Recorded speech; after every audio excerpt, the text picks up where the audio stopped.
तारे उसकी साथ में होने भी चाहिए, जुगनू उसके साथ में सोने ही चाहिए।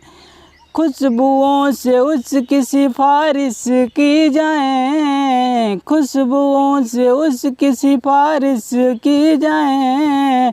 ऐ खुदा तू बोल दे तेरे बादलों को, ऐ खुदा तू बोल दे तेरे बादलों को। मेरा यार हंस रहा है बारिश की जाए, यार हंस रहा है बारिश की जाए। हेलो फ्रेंड्स, स्वागत है आप सभी का OP sir academy YouTube channel में। दोस्तों आइए प्रतिशत टॉपिक की सीरीज को आगे बढ़ाते हुए कुछ सवालें आपके सामने लेके बिल्कुल हाजिर हो गया हूं। आइए मेरे साथ तैयार हो जाइए, बिल्कुल 2 सेकंड लगेंगे और आपका उत्तर आपके सामने होगा। तो चलो मेरे साथ तैयार हो जाओ, बोर्ड पर बिल्कुल नजरें गड़ा लो। सवाल आपके स्क्रीन के सामने आ चुकी है। सवाल को पहले ध्यान से पढ़ो। क्या है सवाल? सवाल है जी, प्रत्येक वर्षांत में एक तालाब में मेंढकों की संख्या में 10% वृद्धि होती है। ठीक, अब आगे वर्षारंभ 2004 में तालाब में 2,14,000 मेंढक थे। फिर वर्ष 2006 के अंत में तालाब में मेंढकों की संख्या क्या होगी? बस यही हमको हल करके दिखाना है कि वर्ष 2006 के अंत में तालाब में मेंढकों की संख्या क्या होगी, यही तो हल करके दिखाना है। तो चलो मेरे साथ तैयार हो जाओ। बताओ पहले आप कि वर्षांत मतलब वर्ष के अंत में, ठीक ना, वर्ष के अंत में एक तालाब में मेंढकों की संख्या में 10% की क्या होती है? ये वृद्धि होती है। तो अगर आप ही बता दो कि पहले अगर मेंढकों की संख्या कितनी रही होगी, 100 रही होगी, तो वर्ष के अंत में, ठीक ना, वर्ष के अंत में 10% की क्या होती है जी? वृद्धि होती है। तो बाद में बता दो आप ही कि मेंढकों की संख्या कितनी होगी, 110 होगी कि नहीं होगी? ठीक ना, बिल्कुल होगी, 100% 110 होगी।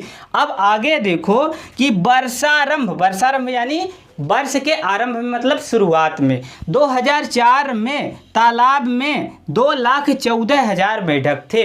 2004 में तालाब में 2,14,000 मेंढक थे। ठीक ना, कितने? 2,14,000 क्या थे जी? मेंढक थे।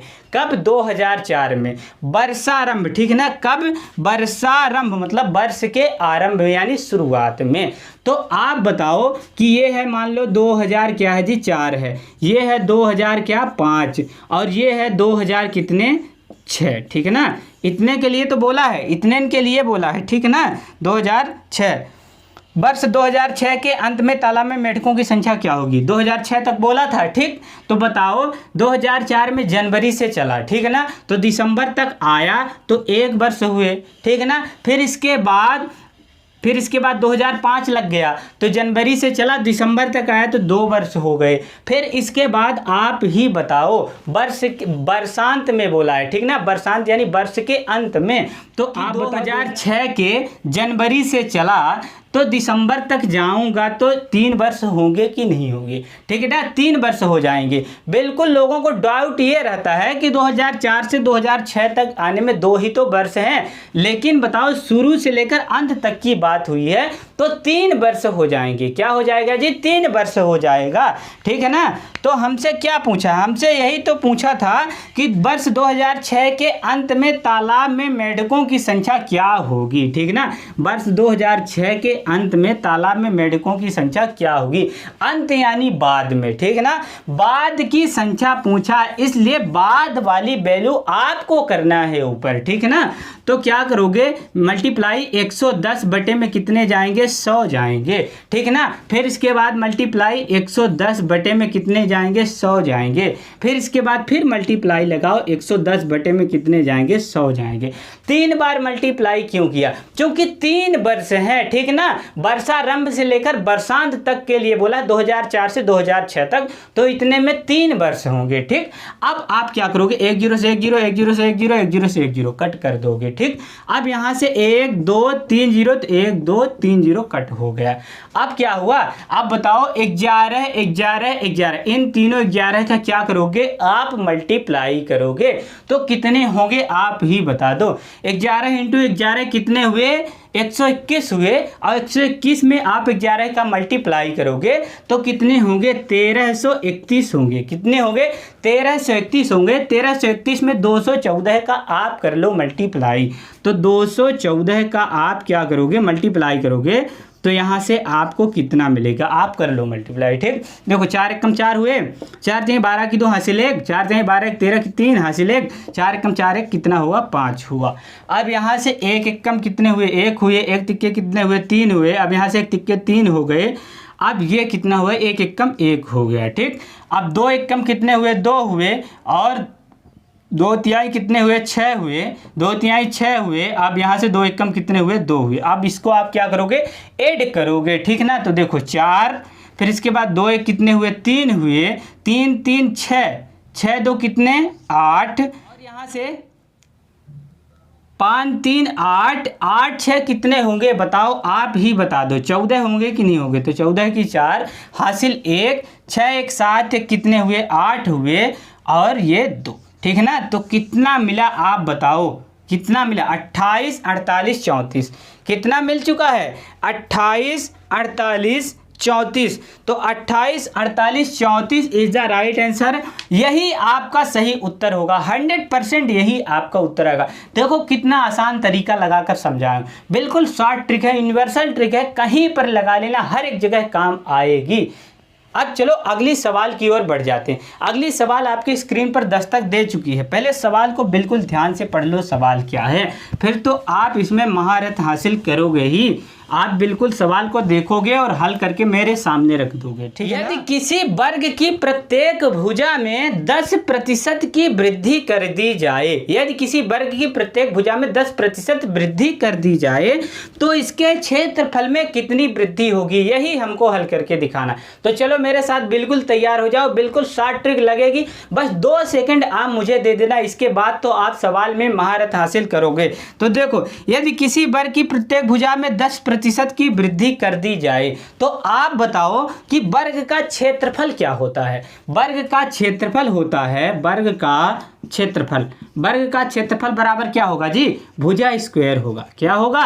भुजा स्क्वायर। तो मैं भुजा स्क्वायर को भुजा इंटू भुजा लिख सकता हूं कि नहीं लिख सकता हूं? भुजा इंटू भुजा, ठीक है ना, बिल्कुल लिख सकता हूं, क्योंकि अगर भुजा में भुजा का मल्टीप्लाई होगा तो भुजा स्क्वायर ही तो मिलेगा। ठीक है ना, भुजा में 10% की वृद्धि कर दी जाए, ठीक है ना, भुजा में 10% की वृद्धि कर दी जाए तो आप बताओ कि अगर भुजा पहले रही होगी 100 तो 10% की वृद्धि होने पर कहां पर पहुंचे जी? 110 पर पहुंच चुके हैं।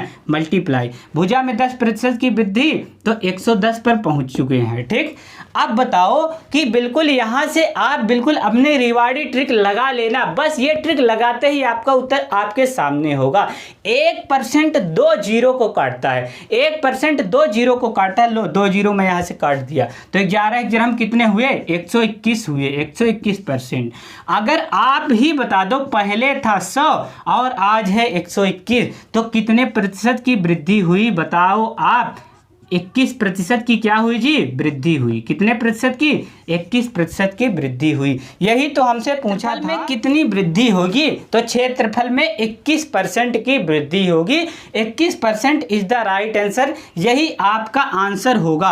अब चलो अगली सवाल की ओर बढ़ते हैं। अगली सवाल आपके स्क्रीन पर बिल्कुल दस्तक दे चुकी है। सवाल को पहले ध्यान से पढ़ लो, क्या है सवाल, अगर पढ़ लिया समझ लिया तो आप ही हल करोगे, मैं तो आपको केवल समझा रहा हूँ। ठीक है ना, अब देखो, एक आयत की लंबाई में 10% की वृद्धि तथा चौड़ाई में 10% की कमी करने पर, एक आयत है जिसकी लंबाई में 10% की वृद्धि हुई, चौड़ाई में 10% की कमी करने पर नए आयत के क्षेत्रफल में कितनी वृद्धि होगी, कितनी कमी होगी, यही हमको हल करके दिखाना है। ठीक है ना, कि कितनी वृद्धि हो सकती है, कितनी कमी हो सकती है, हमको बिल्कुल हल करके दिखाना है। तो चलो मेरे साथ तैयार हो जाओ। देखो, आयत की लंबाई, आयत का क्षेत्रफल पहले बताओ आप क्या होता है? आयत का क्षेत्रफल बराबर होता है क्षेत्रफल, ठीक है ना, किसका? आयत का क्षेत्रफल, आयत यहां पर लिख दो, ठीक ना, आयत, आयत का क्षेत्रफल बराबर क्या होता है? लंबाई लंबाई इंटू कितने चौड़ाई, ठीक ना। आयत का क्षेत्रफल बराबर लंबाई इंटू चौड़ाई होता है। अब बताओ कि लंबाई में 10% की वृद्धि हुई। अगर लंबाई में 10% की क्या होगी जी, वृद्धि होगी, तो कहाँ पर पहुँचोगे, 110 पर पहुँच जाओगे कि नहीं पहुँच जाओगे, बिल्कुल पहुँचोगे। इसके बाद चौड़ाई में 10% की कमी होगी तो कहाँ पर पहुँचोगे, 90 पर पहुँच जाओगे। अब आप ही बता दो कि यहाँ पर कौन सी ट्रिक काम करेगी। बिल्कुल रिवाड़ी ट्रिक काम करेगी। आप इसको लगा लेना और उत्तर लेके आ जाना। 1% 2 जीरो को काटता है, लो मैंने काट दिया। अब यहाँ से 11 में कितने होंगे, 99% आपको मिल चुके हैं। अब आप ही बताओ, पहले था 100 और आज है 99, तो बताओ कितने परसेंट की कमी हुई। तो 1% की क्या हो गई जी, कमी हो गई है। 1% इज द राइट आंसर। यही आपका आंसर होगा, बिल्कुल 100% यही आपका आंसर होगा, ठीक है ना। लो मैं यहाँ पर एक व्यक्ति बना दिया, ठीक। अब चलो आगे बढ़ता हूँ। अगली सवाल आपके स्क्रीन पर दस्तक दे चुकी है। सवाल को पहले ध्यान से पढ़ लो, क्या है सवाल, ठीक है ना। अगर समझ लिया तो हल भी करोगे। देखो सवाल है, किसी वर्ग की प्रत्येक भुजा में 30% वृद्धि करने पर इसके क्षेत्रफल में कितने प्रतिशत वृद्धि होगी, ठीक ना। किसी वर्ग की प्रत्येक भुजा में 30% वृद्धि करने पर इसके क्षेत्रफल में कितने प्रतिशत वृद्धि होगी। तो आप बताओ कि वर्ग का क्षेत्रफल बराबर क्या होता है। वर्ग का क्षेत्रफल बराबर होता है भुजा स्क्वायर, ठीक ना। क्या होता है जी, भुजा स्क्वायर। तो भुजा स्क्वायर को मैं क्या लिख सकता हूँ, लिख सकता हूँ भुजा इंटू भुजा, ठीक ना। भुजा इंटू भुजा बिल्कुल लिख सकता हूँ, ठीक ना। क्योंकि अगर मैं भुजा में भुजा का मल्टीप्लाई करूँगा तो भुजा स्क्वायर ही तो मिलेगा। और भुजा में 30% की वृद्धि करने पर बोल रहा है, ठीक है ना। तो 30% की वृद्धि होगी तो 130 पर पहुँचेंगे, ठीक है ना। और यहाँ पर भी 30% की वृद्धि तो 130 पर पहुँच चुके हैं, ठीक। अब बिल्कुल यहाँ से आपको एक ट्रिक बिल्कुल ध्यान में आ रही होगी, रिवाड़ी ट्रिक आप लगाओ, ठीक है ना। तो 1% 2 जीरो को काटेगा तो 2 जीरो लो मैंने यहाँ से क्या कर दिया, कट कर दिया। यहाँ पर काटो, ठीक है ना। यहाँ से 2 जीरो मैंने क्या कर दिया, कट कर दिया। अब बताओ 13 में 13 का मल्टीप्लाई होगा तो कितना मिलेगा, 169% मिलेगा कि नहीं मिलेगा। अब आप ही बताओ कि पहले था 100 और आज है 169, तो बताओ कितने प्रतिशत की वृद्धि हुई, 69% की क्या हो गई जी, वृद्धि हो गई। तो 69% इज द राइट आंसर। यही आपका उत्तर होगा। 100% इतना ही आपका उत्तर आएगा, 69% ही आपका उत्तर होगा, ठीक। अब चलो अगली सवाल की ओर बढ़ते हैं। अगली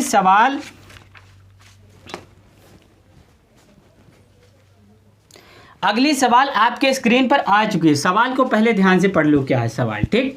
देखो सवाल है, एक वर्ग की लंबाई तथा चौड़ाई में क्रमशः 40% तथा 30% वृद्धि करने पर प्राप्त आयतन का क्षेत्रफल दिए गए वर्ग के क्षेत्रफल से कितने प्रतिशत अधिक है। यही हमको हल करके दिखाना है, ठीक। अब बताओ कि आयत का क्षेत्रफल कितना होता है। आयत का क्षेत्रफल होता है लंबाई इंटू चौड़ाई। आयत का क्षेत्रफल बराबर क्या होगा जी, लंबाई इंटू चौड़ाई।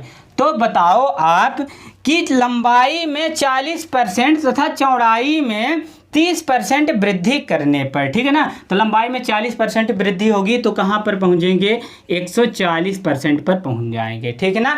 चौड़ाई में 30% की वृद्धि होगी तो कहाँ पर पहुँच जाएंगे जी, 130 पर पहुँच जाएंगे।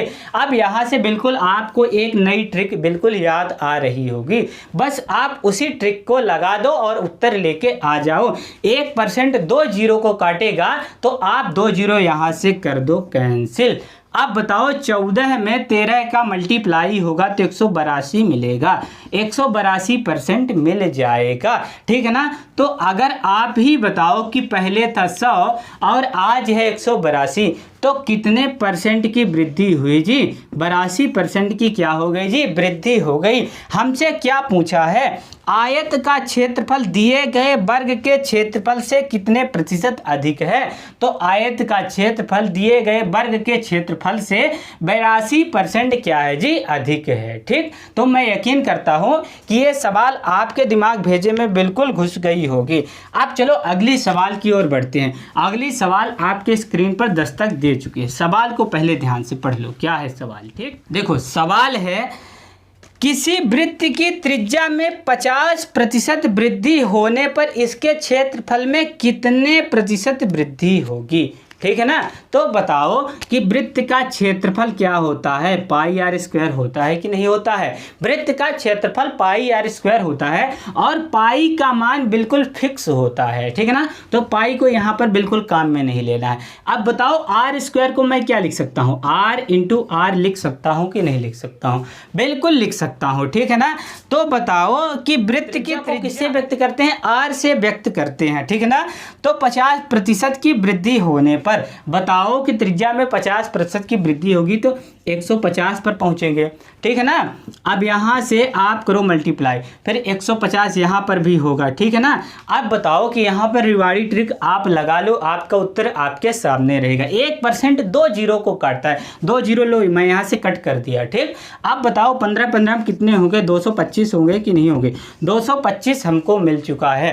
पहले बताओ था 100 और आज है 225, तो कितने परसेंट की वृद्धि हुई? 125% की वृद्धि हो गई।